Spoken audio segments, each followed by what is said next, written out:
So how did his ideas resonate with Amala's experience? Well, Sowell argues that this focus on, historical oppression and systemic barriers can actually hold people back. Okay. It creates mentality where individuals feel powerless to change their own circumstances. Yeah. And this directly challenged what Amala was hearing from her mom's side. So instead of blaming external forces, Sowell is suggesting that sometimes the biggest obstacle is our own mindset. Exactly. It's a big idea. Yeah. And this is where Aquarius Wave chimes in with a pretty powerful statement. Okay. He says, and I'm paraphrasing here, that the real generational curse isn't some outside system, but the victim belief system we internalize. Wow. Okay. I can see how that would have been a huge aha moment for Amala. Right. It's like she's being given permission to question this narrative she's been told all her life. Right. But where does this idea of a victim belief system actually come from? Yeah. What are the arguments behind it? Well, in the video, Aquarius Wave suggests that. It's often perpetuated by those who benefit from keeping certain groups feeling powerless. He doesn't really name names. Yeah. But he hints at the idea that certain political ideologies, thrive on maintaining this sense of grievance and resentment. Okay, so there's a potential power dynamic at play here, too, that's pretty thought-provoking. But let's be honest, acknowledging personal responsibility can be tough. Oh, absolutely. It's easier to kind of just blame external forces for our problems, right? Yeah, for sure. It absolutely can be. But the point they're making in the video is that this blame game can become a trap. Okay. Preventing us from really taking ownership of our lives and making real change. Yeah. And this ties into another concept that they discuss. Okay. Positive segregation. Positive segregation? That sounds almost like an oxymoron. What exactly does that mean? It's the idea that separating people based on race, even with good intentions, can actually be harmful. Okay. So the video gives a few examples like black-only college dorms, Okay. affirmative action policies, and even categories on streaming services that highlight black content. I see where they're going with this. It's like by creating these separate spaces or systems, aren't we sort of implying that black people need special treatment to succeed? That's exactly the critique. Yeah. And Wave argues that while these initiatives might be well-intentioned, they risk perpetuating the very inequalities that they're trying to address. Yeah. He says it creates this idea that black people can't compete on a level playing field, which undermines their agency and reinforces a sense of dependence. So in a way, it's almost like it's saying, we need to protect black people from the real world. Yeah, that's one way to interpret it. Wow. And the video argues that this kind of thinking is ultimately patronizing and counterproductive. Okay. It suggests that true equality comes from, having access to the same opportunities, not from being shielded or separated. That's a really interesting point. This reminds me of something Amal said earlier about finding freedom in conservative values. Yeah. It almost seems like there's a parallel there, right? Yeah. This idea of individual empowerment versus a reliance on external systems. Yeah, that's a really astute observation. So, And it leads us to another kind of charged topic that the video tackles. okay, what's that? This accusation that the left harbors anti-American sentiment. Whoa, that's a pretty bold statement. Do they back that up with any evidence? Well, not exactly. They don't provide specific examples of politicians or policies that demonstrate anti-Americanism. Okay. It's more about highlighting a perceived disconnect between leftist ideology and traditional American values, Yeah. like individualism and self-reliance. Okay. So they suggest that the left's focus on social justice and systemic change somehow undermines these core American principles. Okay. I can see how that argument could be made, but it also feels a little simplistic, doesn't it? Yeah. Like, can't you advocate for social justice and still believe in the American ideal of equality for all? That's certainly a valid point. Right. And it's important to remember that these are complex issues. Yeah. With nuanced perspectives on both sides. For sure. But what's interesting is how Amala's personal story kind of intersects with this idea of American freedom. Oh, right. She talked about how embracing conservative values actually led her to a deeper appreciation for American freedoms, especially freedom of speech. Exactly. And this is where the video gets really personal. Okay. Aquarius Wave shares his own experience of being born in a country ruled by a dictator, Wow. where any criticism of the government could land you in prison. Yeah. He contrasts that with the freedoms we have in America, Right. emphasizing that, they shouldn't be taken for granted. Wow. That's a powerful anecdote. It really puts things in perspective. It does. Hearing someone, talk about the fear of speaking out against their government Yeah. makes you realize how precious our First Amendment rights truly are. It definitely does. And it underscores the importance of protecting those freedoms, Yeah. even when we disagree with what's being said. Totally. Because as the video argues, open discourse is essential for a healthy democracy. For sure. It allows us to challenge ideas, Yeah. debate different perspectives, Right. and ultimately arrive at a more nuanced understanding of the world. Okay, so we've got this idea of personal responsibility, this critique of positive segregation, and the importance of free speech, all kind of interwoven with Amala's personal journey and Wave's commentary. It's a lot to unpack. It is. But I'm curious, is there anything else in the video that really stood out to you? There is actually, the video touches on the way Black people are portrayed in the media. Okay. They argue that the dominant narrative, this idea that Black people are primarily victims of systemic oppression, doesn't necessarily reflect the reality for many individuals. So they're saying that the media is painting an incomplete or maybe even inaccurate picture of what it means to be Black in America. That's a pretty big claim. It is, and they suggest that this narrative can actually be harmful. Okay. It reinforces stereotypes and limits how Black people see themselves and their potential.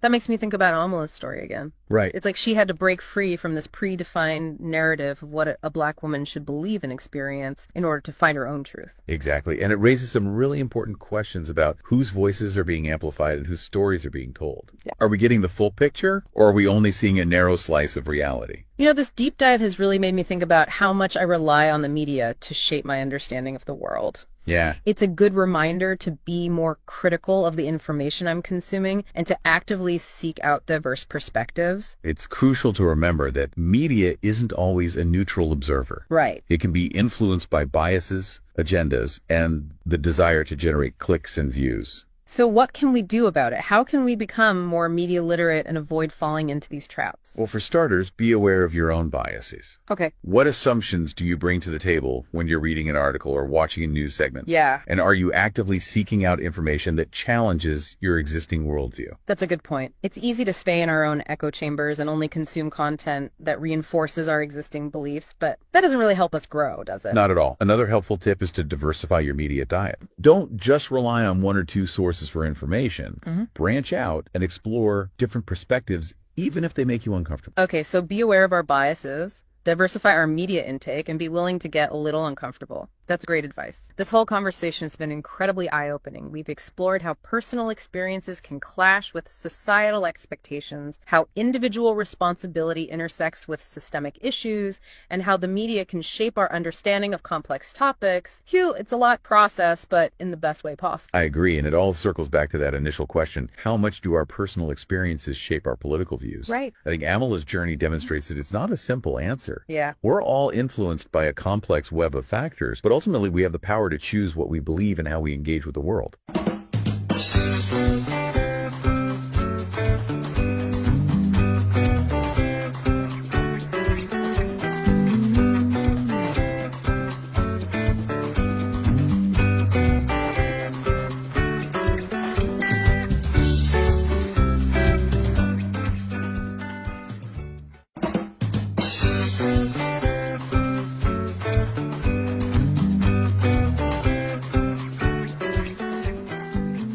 You know how we do it here. We take the time to really get into some thought-provoking stuff. Absolutely. And today we're looking at something I know a lot of people are talking about these days. Yeah, for sure. It's something I think about a lot too, especially, with how much we love looking at all kinds of different cultures here. Right, exactly. And I think it's so easy to jump into things without really understanding all the different sides, For sure. And that's kind of what we want to look at today, right? Yeah, definitely. So today we're going deep on cultural appropriation versus appreciation. Okay, cool. Yeah. I think most people listening have some idea about this whole thing. Yeah, probably. But to really kick things off, could you break down what cultural appropriation actually is? That's a good question. I think a lot of folks think it's just being inspired by another culture. Right. But it goes way deeper than that. Yeah, I think so too. It's about taking stuff from a culture that's been pushed to the sideline and not really getting why it matters to them. Yeah. And a lot of times it's for selfish reasons or just for kicks. Right, yeah.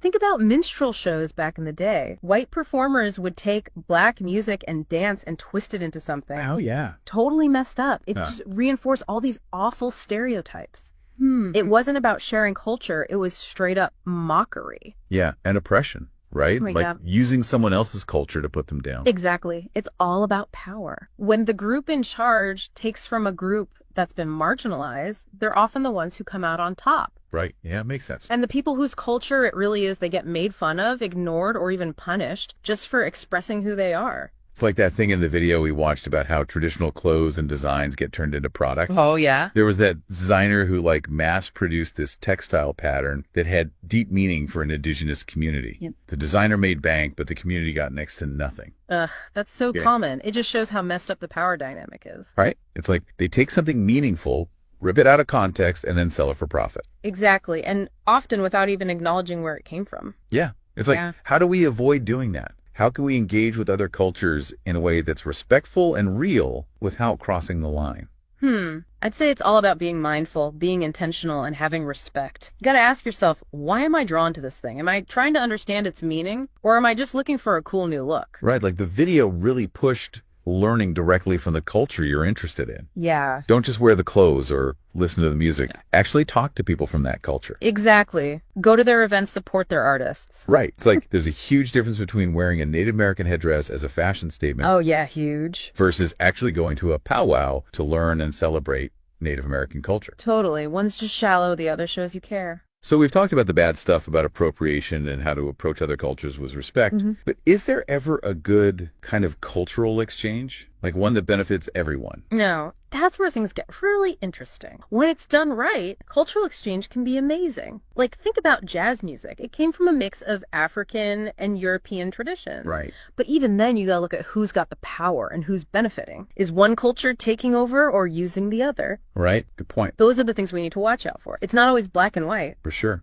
Sounds like we've got to keep asking ourselves tough questions. You got it. And sometimes there's no easy answer. But just asking those questions, trying to understand all the angles, that's what matters. I love that. That's such a good way to put it. It's how we move from thoughtlessly taking to truly appreciating.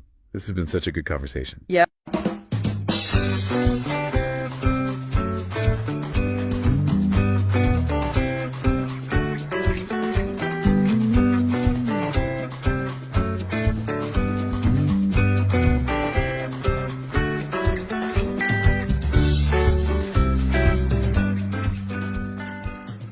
I'm really interested to get into this. Yeah, absolutely. And I think what's really interesting here is like how Aquarius Wave goes beyond just describing criminal culture. Like they argue that it's not just like a neutral term. Yeah. It's like it's a force that shapes behavior and has serious consequences. So they're not just talking about like crime itself, but the whole culture surrounding it. Exactly. Okay. It's about the shared values, Yeah. beliefs, and practices within a community.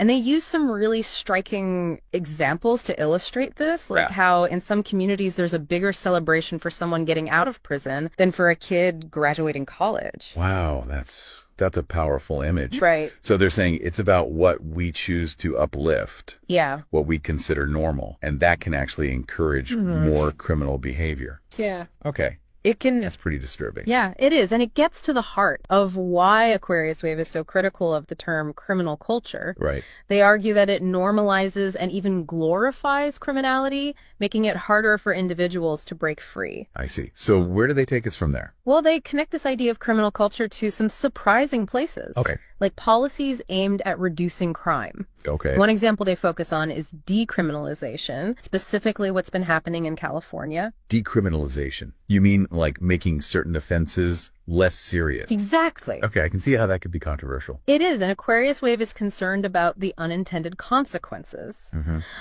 While the intention behind decriminalizing some offenses is often to reduce mass incarceration and address inequalities, Yeah. they argue that without other support systems in place, it can backfire. Backfire. How? Well, think about it. Yeah. If there are fewer repercussions for certain crimes, it might create an environment where people feel emboldened to commit those crimes. Right. Aquarius Wave points to stores experiencing significant losses due to shoplifting, for example. Yeah. Imagine the impact on small businesses already struggling to survive. Yeah, that's a good point. It seems like they're saying that even with good intentions, Right. there can be a downside if you don't consider the whole cultural context. Exactly.